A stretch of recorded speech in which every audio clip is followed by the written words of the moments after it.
grabemos. Se habrán dado cuenta que este texto de Gabriela Garton y Nemesia Hijos, pues es en el ámbito descriptivo muy bien, ¿verdad? Y tiene algunos episodios analíticos muy interesantes, pero no ofrecen, digamos, que un contexto teórico como muy definido para, pues, analizar un poco la lógica esta de género en cuanto al dominio, ¿verdad? En el que han estado eh, las mujeres por muchísimo tiempo, bueno, continúan estando, ¿verdad? Yo creo que en ese sentido es importante traer a colación la voz de un autor que nos habla de esto. Hay muchos autores que nos hablan sobre eh, ese tipo de temáticas relacionadas al género, ¿verdad? Virginia Woolf, qué sé yo, Judith Butler, eh, eh, Segato, qué sé yo. Hay varias autoras fundamentalmente que nos hablan sobre esto, pero me parece que un texto de Bourdieu que se llama La dominación masculina nos cae bien hoy para analizar un poco lo que nos dicen las autoras, ¿verdad? A ver qué tal nos va.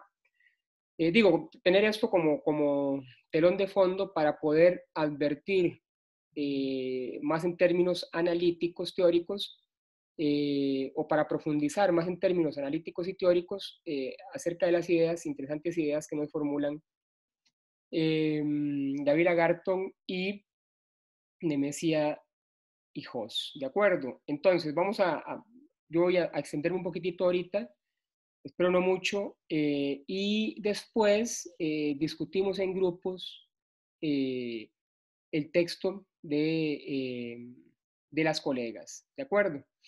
Que fue la propuesta, digamos, que les advertí desde la mañana.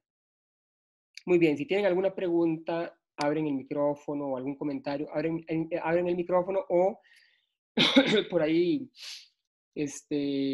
Julián me avisa si alguien está pidiendo la palabra en el chat porque no puedo verles. Sí, bueno, entonces, bueno, les decía, Bourdieu en La dominación masculina, un texto, bueno, ya lo guardé en la biblioteca, lo tenía por acá, nos habla acerca de esta dominación y de lo difícil que es comprender ese tipo de dominaciones, porque según Bourdieu, se ejercen y se inscriben dos veces, ¿ok? Se ejercen y se inscriben dos veces. La dominación masculina se ejerce y se inscribe dos veces. En un primer momento se inscribe objetivamente en las estructuras objetivas de sentido, ¿verdad? Es decir, de las cosas que pueden verse, de las cosas que pueden ser materializadas, que pueden ser observables, ¿verdad? Bourdieu pone algunos ejemplos en su texto, ¿verdad? Pero es esto de lo objetivo, de las estructuras objetivas de sentido, ¿verdad? Estas estructuras objetivas de sentido se convierten, según Bourdieu, en principios de división subjetivas o estructuras cognitivas, es decir, que se van justo al espacio doméstico, a la intersubjetividad, ¿verdad? Entonces, claro, las dominaciones para Bourdieu se escriben dos veces, en lo objetivo y en esos principios subjetivos o estructuras cognitivas, ¿verdad? ¿Sí? Es decir, en el ámbito personal, en el ámbito subjetivo, en el ámbito individual, ¿verdad?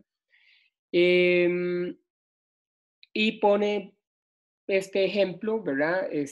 Bourdieu, de que el espacio doméstico es considerado como propio de la mujer y el espacio público considerado propio para el hombre, ¿verdad? Que supone sostenerse de una estructura objetiva. Ya vamos a explicar qué es este rollo de la estructura. Que supone ser o devenir de una estructura objetiva, pero manifestada en el nivel más subjetivo, ¿verdad? Es decir, en el nivel más cotidiano, en el nivel más cognitivo. ¿Mm? Estas oposiciones, dice Bourdieu, eh, existen entonces dentro de la objetividad, ¿verdad? Pero también dentro de las estructuras mentales cognitivas, es decir, son interiorizadas. Estas divisiones, estas diferenciaciones, estas dominaciones existentes en la objetividad, ¿verdad? Que ustedes pueden ver segregaciones raciales, lugares separados, diferencias corporales, ¿verdad? ¿Sí? Existen allí, pero también son internalizadas, ¿verdad? Son interiorizadas en esta estructura cognitiva de la que habla Bourdieu. Recordemos que Bourdieu aquí retoma cierta concepción de estructura de Lévi-Strauss, por supuesto. Entonces,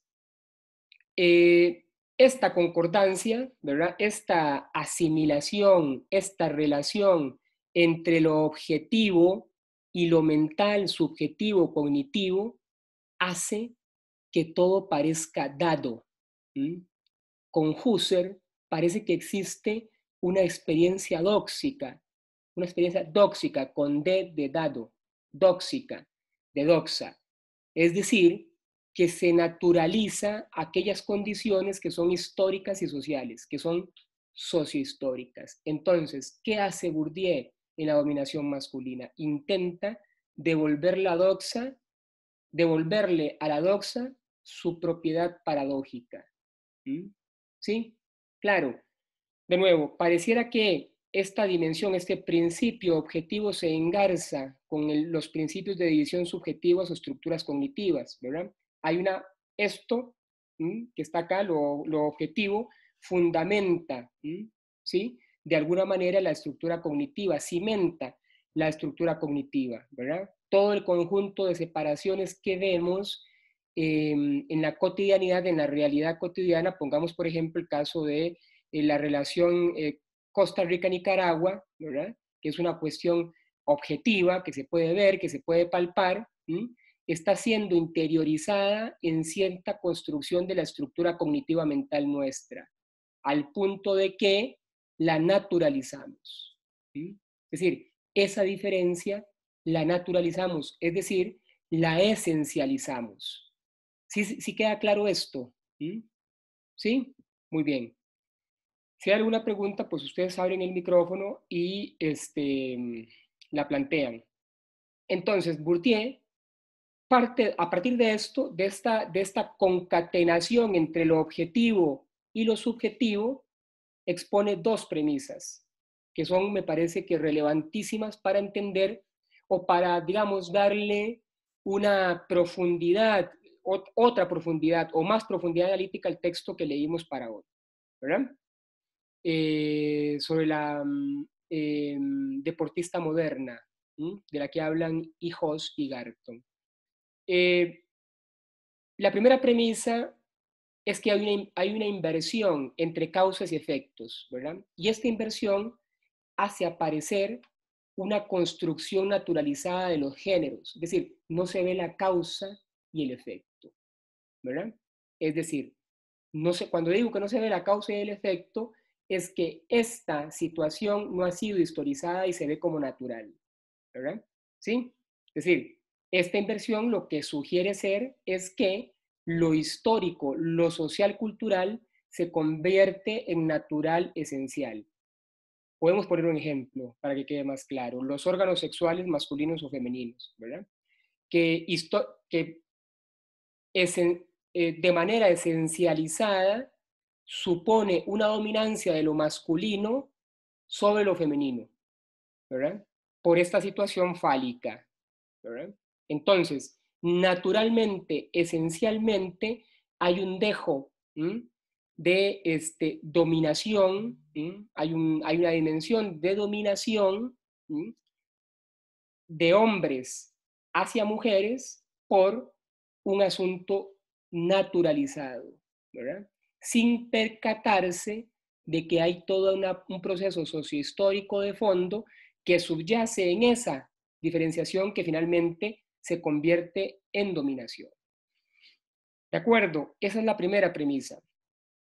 La segunda premisa es que la perpetuación de la dominación no reside realmente en el seno de la unidad doméstica, sino en instancias tales como la escuela y el Estado, ¿verdad? Es decir, es en estas instituciones, diría Bourdieu, en donde se manifiesta más grandemente esta diferenciación. No es que deje de lado el espacio doméstico, por supuesto, pero esta diferenciación, esta dominación se manifiesta de manera muchísimo más palpable o de manera muchísimo más ritualizada en ese tipo de espacios, ¿verdad? ¿Sí? Que son espacios, evidentemente, para Bourdieu, patriarcales, ¿sí? Y que sugieren la perpetuación de un dominio masculino. Es decir, en estos espacios se objetiva el dominio masculino, ¿verdad? Es en la escuela y en el Estado en donde objetivamente podemos ver el control patriarcal, ¿sí? Que después es incorporado en estas estructuras mentales cognitivas, ¿sí? Y las hacemos como si ya estuvieran dadas, como una experiencia dóxica, no tóxica, dóxica, bueno, también es tóxica, por supuesto, pero dóxica, ¿no? Como si fuera algo que ya estuviera dado de por sí. ¿Mm? Cuando yo digo dado de por sí, me refiero a que es naturalizado. ¿Mm? Es decir, cuando se naturaliza algo, cuando se esencializa algo, esto es así porque es así desde siempre, por ejemplo, han escuchado ustedes esta posición, se corre el riesgo, no se corre el riesgo, se cae en la no reflexión de la cosa, ¿m? Porque ya es natural de por sí, ¿verdad? Como la diferencia, la diferencia anatómica entre géneros, ¿verdad? En este caso, masculino-femenino, para nombrar dos, no más, ¿verdad? Hay una diferencia que está dada por que el hombre tiene este pene y la mujer tiene vagina. ¿Sí? Y no se construye alrededor de eso una diferenciación sociohistórica. Es decir, no se contextualiza qué es lo que hay en el fondo de esta diferenciación. Porque la diferenciación pareciera que por solo esta diferenciación, los hombres dominan a las mujeres o deben de dominar a las mujeres, no solo las mujeres, sino el mundo. ¿Mm? Sin historizarse. ¿Por qué? Porque los hombres son hombres y tienen que dominar. ¿Mm? Y bueno, y todo lo que viene aparejado a esto, los hombres son hombres y en tanto tal los hombres deben descargar, por ejemplo, ¿verdad? Y se justifica, digamos, bueno, ya ustedes saben, el montón de situaciones. Esto es clave. Estas premisas son claves porque Bourdieu las basa en un sistema de oposiciones, evidentemente en binarismos. Y aquí es importantísimo Levi-Strauss, porque, bueno, esta cuestión de las oposiciones, de las cuestiones binarias, es levi-straussiano. Alto-bajo, arriba-abajo, seco-húmedo, fuera, dentro, público-privado, etcétera, con que se ha conformado la diferenciación entre géneros. Para advertir inmediatamente que esto es una estructura inconsciente, diría Bourdieu a partir de Levi-Strauss. Es decir, se ha incorporado esa objetividad que vemos cotidianamente en nuestra realidad y tanto se ha interiorizado que la hemos esencializado, la hemos naturalizado, la hemos hecho un criterio real porque sí, sin preguntarnos qué es lo que hay en el fondo de esa estructura. Ahora, Bourdieu además dice que esta fuerza del orden, ya después de explicar toda este meollo teórico, interesantísimo, objetivo, subjetivo, y cómo los dos se entrelazan para reproducir una doble dominación. Es una doble dominación porque se ven en las estructuras objetivas, pero además se incorpora en los sujetos, en las subjetividades, ¿cierto? Entonces es una dominación doble, que queda muy cimentada, que queda muy definida, muy introyectada. Siendo así, la fuerza del orden masculino, dice Bourdieu, se descubre en el hecho de que prescinde de cualquier justificación. ¿Mm? O sea, el orden masculino prescinde de cualquier justificación, ¿verdad? Por ejemplo, cuando se habla de hombre para hablar de ambos sexos, ¿verdad? Los hombres, ustedes han escuchado de esto. Bueno, regularmente, fundamentalmente en estados académicos se dice ser humano, ¿verdad?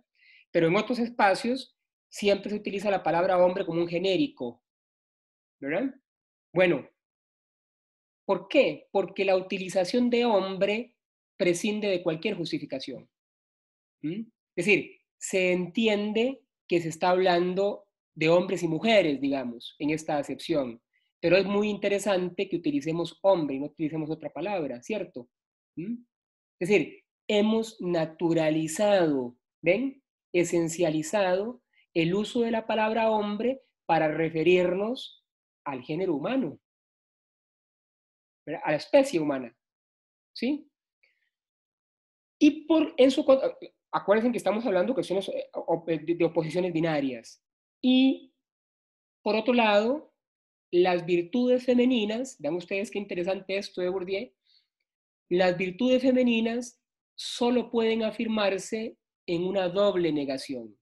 Vean que lo, lo del hombre prescinde de cualquier justificación, es de por sí. Pero no solo en esto, digamos, de la palabra hombre, sino en cualquier cosa que ustedes puedan pensar, ¿verdad? Está ya justificado de por sí. En cambio, y en forma opuesta, las virtudes femeninas solo pueden afirmarse en una doble negación, dice Bourdieu. Primero, como vicio, ¿ah? El cual es negado o superado. He ahí la segunda negación. Es decir, una negación de su estado de negatividad natural, ¿verdad? Por ejemplo, aquella expresión, digamos, grotesca de puta ¿cómo es? Puta en la cama, dama en la calle, algo así, ¿cierto? De una expresión muy, que he escuchado en algunos contextos, ¿verdad? ¿Sí? Entonces, estas virtudes femeninas solo pueden ser afirmarse tras una doble negación. Primero como vicio, ¿verdad? Que es negado o superado, que es una doble negación. Es decir, negar el estado de negatividad natural, ¿verdad? Sí, porque estas dimensiones, cuando están dentro de las corporalidades femeninas, son profundamente negativizadas. ¿Ah? El hombre es un don Juan, el que ande con muchas mujeres, por ejemplo. Don Juan, y la mujer que ande con muchos hombres, pues ya ustedes saben, ¿verdad? Entonces, primero como vicio y después esa virtud, cuando es superado el vicio, ¿verdad? Cuando es una mujer que ya decidió no andar con muchos hombres, es un vicio superado. Ella no es, ya ustedes saben, entre comillas, puta, zorra, etcétera, ¿verdad?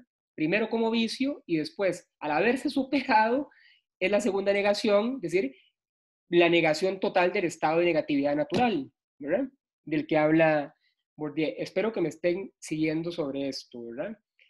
Me parece muy interesante, pero bueno, también es un poco como complejo. Aquí, entonces, en este nivel de la dominación masculina que está dado en términos objetivos y en términos subjetivos a partir de una experiencia dóxica, que se da por sentada, que se da por dada, que se da por natural, que se da por esencial, sin contemplar la parte sociohistórica, sin contemplar la parte sociohistórica, Bourdieu nos habla de algo muy interesante, que es la violencia simbólica, ¿verdad? O sea, esto se reproduce a partir de una violencia simbólica. Y la violencia simbólica, dice Bourdieu, son las percepciones que son producto de la dominación. Y he aquí lo interesante, muchachos y muchachas. Que bueno, esto lo podemos discutir, por supuesto. Dice Bourdieu que en esta violencia simbólica, como esta violencia simbólica parte de la concatenación de la estructura objetiva con las estructuras más cognitivas, ¿verdad? Esto que estábamos hablando al inicio, como esta violencia simbólica parte de esto, es innegable, dice Bourdieu, que los dominados colaboren de manera inconsciente con su propia dominación. ¿Sí? Es decir, bajo esta estructuración de la que habla Bourdieu, objetividad, subjetividad, la doxa y la violencia simbólica inherente a este juego, ¿verdad? ¿Sí? La violencia simbólica que se reproduce en las percepciones de la dominación, los dominados colaboran, contribuyen de manera inconsciente con su propia dominación. a partir, por supuesto, de las estructuras sociales, familia, escuela, iglesia, Estado, ya sabemos, ¿no? Porque estas instituciones reflejadas en esas estructuras sociales, familia, escuela, iglesia, Estado, etcétera, hacen que se interiorice esta práctica de dominación simbólica. ¿Sí? Es decir, Bourdieu dice lo siguiente: las mujeres no son conscientes de su dominación, en consecuencia son cómplices de la dominación. Esto, por supuesto, le ha traído profundas críticas a Bourdieu, por supuesto, ¿verdad? Porque es una doble victimización de la mujer, ¿verdad? Etcétera, etcétera, etcétera. Pero a mí me parece que es interesante porque, eh, claro, si aceptamos por un momento esta complicidad de la dominación femenina, hay que aceptar entonces su anverso, la complicidad, ¿verdad? De la complicidad del hombre, ¿verdad? En este juego o en esta lógica de dominación. Porque si la mujer no es consciente de su dominación, de este carácter de dominación, el hombre tampoco lo es. ¿Mm? ¿Sí? Como decía Marx, el dominante está dominado por su propia dominación. ¿Mm? El dominante está dominado por su propia dominación, decía Marx. ¿Ah?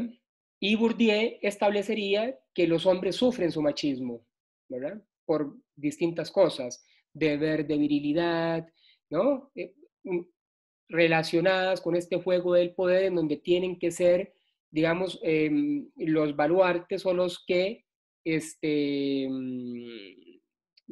términos populares, saquen pecho ante determinadas situaciones, ¿verdad? La guerra, por ejemplo, ¿verdad? En donde históricamente pues evidentemente han muerto muchísimos hombres, diría Bourdieu. Es un ejemplo que expone Bourdieu dentro de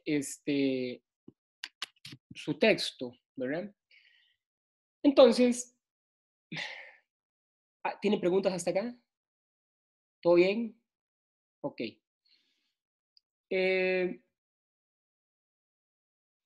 Diría Bourdieu, no se trata entonces de eternizar las estructuras de dominación inscribiéndolas como invariables o eternas, porque las estructuras de dominación no son ahistóricas, es importantísimo, esto lo hablábamos creo que la semana pasada, ¿verdad? ¿Sí? Si no vemos el carácter histórico de los fenómenos, nos jodemos, ¿verdad? Es al parecer lo que nos está diciendo Bourdieu. Es decir, ¿cómo hacemos para deconstruir, resignificar esta lógica de dominación instaurada en una matriz objetiva y posteriormente interiorizada en una matriz cognitiva a partir de una lógica dóxica que da como sentado elementos que son sociohistóricos? Es dificilísimo, es dificilísimo. No les estoy hablando de 50 años de dominación masculina, ¿cierto? Les estoy hablando de muchísimo más tiempo. Entonces, para Bourdieu se trata de no eternizar estas estructuras de dominación, inscribiéndolas como invariables y eternas, precisamente porque no son ahistóricas, es decir, son el producto del trabajo continuado de agentes, hombres, familia, escuela, iglesia, Estado. ¿Mm? ¿Sí? No es que haya algo natural en nosotros por lo cual nosotros los hombres debiéramos de gobernar el mundo. ¿Mm? Haciendo referencia a la canción de Tears for Fears, ¿verdad? Hermosa canción, por cierto. ¿Mm? No. Hay que ver entonces el carácter histórico de esto. En consecuencia, y esto es muy importante, la violencia simbólica para Bourdieu no se vence con las armas de la conciencia y la voluntad. ¿Mm? Por ejemplo, cuando se le dice a la mujer, ay, pero no se deje golpear por su pareja. ¿Mm? Porque las condiciones de su eficacia están inscritas en lo más íntimo del cuerpo. Sí, sí, sí se entiende esto, ¿verdad? Es decir, es violentísimo enojarse con una mujer que es golpeada porque se deja golpear. en esos términos de Bourdieu. ¿Sí? ¿Por qué esta estructura está instaurada en lo más recóndito de nuestros cuerpos? ¿Sí? Y no basta con hacer una simple purificación de la conciencia. ¿Sí? Como si esto fuera a develarse de manera inmediata cuando ustedes lo enuncian. Yo creo que enunciarlo, eh, yo creo que enunciarlo es importante, pero no es suficiente. No es suficiente. Entonces, en esa situación, atribuir a las mujeres la responsabilidad de su sumisión, es decir, que deben de tomar conciencia para Bourdieu es pernicioso, porque antes debemos de develar, de deconstruir las estructuras complejas de reproducción de la dominación. ¿Mm? Es decir, eh, ¿por qué histórico? Vamos a ver, ¿por qué, como se ha dicho en algún momento, el fútbol, soccer, es para hombres y no para mujeres? ¿Mm? O sea, lanzo esta pregunta, digamos, porque esto es muy interesante por todo eso que ha dicho Bourdieu. Históricamente se ha dicho que el fútbol es para hombres, ¿verdad? Bueno, y es hasta hace, no sé, una década quizás, que este rollo ha ido cambiando, ¿verdad? Pero bueno, aún se establece que hay deportes para hombres y deportes para mujeres, esta división, ¿verdad? Que parece cuadrar mucho con todo ese texto que nos está, o con todas estas ideas que nos está mostrando Bourdieu. ¿Mm? ¿Qué es lo que pasa? ¿Mm? Entonces, ustedes preguntan y dicen, bueno, pero por qué se ve más fútbol masculino que fútbol femenino? ¿Qué es lo que pasa? No, porque es que el fútbol es para hombres y que el fútbol, hacer un deporte de contacto, pues es para corporalidades aguantadoras, corporalidades que tienen fuerza, que tienen una capacidad física, que pueden entrar en contacto, que tienen la fortaleza para aguantar 90 o más minutos, ¿verdad? Todas lógicas diseñadas para calzar con el modelo hegemónico de dominación masculina, ¿verdad? Entonces, ahí parece que hay una lógica esencializadora. ¿Por qué el fútbol es para hombres? Porque los hombres son más fuertes. ¿Mm? ¿Sí? Entonces, se establece como una distinción fisiológica anatómica. ¿Mm? Y lo que nos diría Bourdieu ahí, ojo, cuidado, cuidado, cuidado con esto, porque no creo que sea una cuestión fisiológica o anatómica de diferenciación de sexos, sino que es una construcción sociohistórica. ¿Mm? Porque desde siempre, en términos históricos, sociohistóricos, se le ha dado más valía al juego jugado por hombres que al juego jugado por mujeres. Es decir, hay una ventaja de 150 años que no recae sobre las subjetividades femeninas. Y así como los otros deportes que son considerados como únicamente para hombres, ¿verdad? Automovilismo, por ejemplo, ¿verdad? Porque los hombres son más ágiles en la calle, ¿verdad? Es decir, en términos muy cotidianos, ¿verdad? O que, hey, han visto ustedes, no hay ninguna mujer en Fórmula 1, por ejemplo, ¿verdad?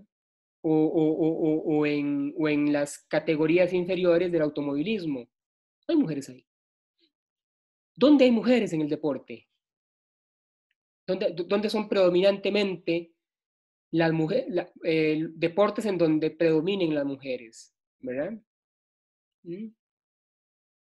Y entonces uno encuentra ahí que son deportes que no son significados como que el uso de la fuerza sea imprescindible, el uso de la fortaleza física, por ejemplo, ¿verdad? Entonces, lo que nos diría Bourdieu acá es que hay una instauración de una violencia simbólica dada por este carácter dóxico de las cosas, instaurada, referida a una dominación que tiende a ser objetiva y subjetiva, y que tiende a ser histórica, no es eterna esta cuestión. ¿De acuerdo? Queda más o Profe, menos claro. además es como ¿cómo se llama? Como un feedback loop, ¿verdad? Como, es decir, es un círculo cerrado, ¿verdad? En el sentido de que durante años se justificó bajo esos argumentos que las mujeres no podían jugar fútbol y eso ayuda a la legitimación, ¿verdad? Subjetiva de que no pueden, ¿verdad? Es decir, en vez de cuestionarse, o sea, se normaliza, simplemente no se les dejó jugar desde un principio y eso se normalizó y entonces luego lo que se hace es justificar eso a posteriori, digamos, con razones biológicas. Pero cuando se empiezan a evidenciar que eso no es así, de repente empiezan a cambiar los paradigmas, ¿verdad? Claro, Pero se justifica sobre sí mismo. Es decir, como históricamente ha sido así, entonces debe ser porque no pueden hacerlo, ¿verdad? correcto. Que es ahí donde digamos, creo que está pues el aporte es justamente volver, digamos, a historizar los procesos, ¿verdad? Es decir, ir a historizar, entender, ¿verdad? Que hay una postura política detrás de eso para poder, bueno, cuestionarlo un poquito. Así es, Julián. Entonces, acá el recaudo que hay que tener, el cuidado que hay que tener es en un principio un recaudo epistemológico, ¿verdad? De cómo vamos construyendo aquel objeto que estamos tratando de discernir, que estamos tratando de abordar, que estamos tratando de interpretar. ¿Verdad? Que esto es una decisión, ya hablando enteramente en términos académicos, es una decisión del investigador o de la investigadora. ¿Verdad? ¿Cómo vamos a hacer para entrarle a esta fenoménica? ¿Verdad? Eso es muy importante, no es una cosa cualquiera. Y la otra es una posición moral, ¿verdad? Primero es una cuestión epistemológica de cómo construimos conocimientos y la cuestión histórica y de velar esas estructuras objetivas y subjetivas que subyacen en los procesos de dominación, que es dificilísimo, muchachos y muchachas. Es complicadísimo hacer este ejercicio, más con uno mismo, ¿verdad? Más con uno mismo, ¿verdad? Y lo otro, creo, que es una cuestión moral, ¿verdad? Es una cuestión moral eh, que tiene que ver igual con dónde nos posicionamos en torno a una temática, digamos, como esta, ¿verdad? Y cómo vamos a evaluar o cómo vamos a evaluarnos en el abordaje de una temática como esta, porque somos muy dados y dadas en decir o utilizar criterios de verdad absoluta cuando hablamos de ciertas cosas, ¿verdad? ¿Sí? Cotidianamente quiero decir. No, pues es que la verdad es tal, ojo con eso. O cuando alguien les habla de la verdad, ¿verdad? Porque ya ahí hay que ponerlo, digamos, en entredicho. No, pues es que yo creo que la verdad acerca de esto es esta. O alguien que hable con un criterio eh, sumamente certero y eterno de la verdad, ¿verdad? Porque regularmente se utilizan esta categoría de la verdad como una instancia eternizada. Es decir, la verdad absoluta está, o sea, el dogma está por encima de cualquier cosa y cuando uno cree en un dogma, pues la verdad está relacionada con ese dogma, punto. Y eso es, por eso digo que es una cuestión moral, de ver dónde nos ubicamos y decir suave, bueno, eh, empezar, digamos, por discutir estas apreciaciones, estas formulaciones que de repente eh, creo que no nos ayudan mucho, evidentemente no nos ayudan nada dentro de la academia, dentro de la construcción de, del hábitus, del ethos de investigador o investigadora, pero tampoco nos sirven afuera. Tampoco nos sirven afuera porque eh, no sé cuándo nos sirve absolutizar algo. Y estoy pensando que ni siquiera en una mesa de tragos sirve absolutizar algo. Digamos, solo hay una real, hay una verdad incuestionable, ¿verdad? y es de ahí, que Saprissa es el mejor equipo, pero eso ya es otra cosa, eso se sale, digamos, de esto, entonces ahí ya no podríamos, digamos, evaluar otra cosa. Pero bueno, es chiste. Quiero decir que estas categorías de, de carácter absoluto no nos sirven ni en las conversaciones más cotidianas, ¿verdad? No nos ayudan, porque volvemos a la doxa del mundo y a establecer criterios de verdad porque sí. Y como ejercicio, ni siquiera como ejercicio nos sirve, ¿verdad? Como para nosotros ejercitarnos en la lógica de intentar eh, proponer discusiones diferentes, ¿verdad? Sin este carácter absoluto. Bueno, entonces creo que el texto este está, si ustedes lo quieren leer, se llama La dominación masculina y Profe, está muy... pregunta Josué, perdón, pregunta Josué en el chat que si tiene el PDF del libro. Sí, mira, no sé, pero si ustedes lo Sí. googlean, lo encuentran, creo. Y si no, Eric lo encuentra. Estoy Mm. seguro de eso. Estoy, pero segurísimo de eso, ¿verdad? Sí, si ya encontró aquella película, pues Eric encuentra cualquier cosa. No sé si está Eric por ahí, yo creo que si entro ahora. Sí, ahí está Sí. Eric, ya lo vi. Sí, Sí, acá sí. estoy. Es más, ya puede ser que Eric lo tenga, Josué, y que lo mande ahorita, ¿ah? Ya en su versión PDF y en donde sea, ¿verdad?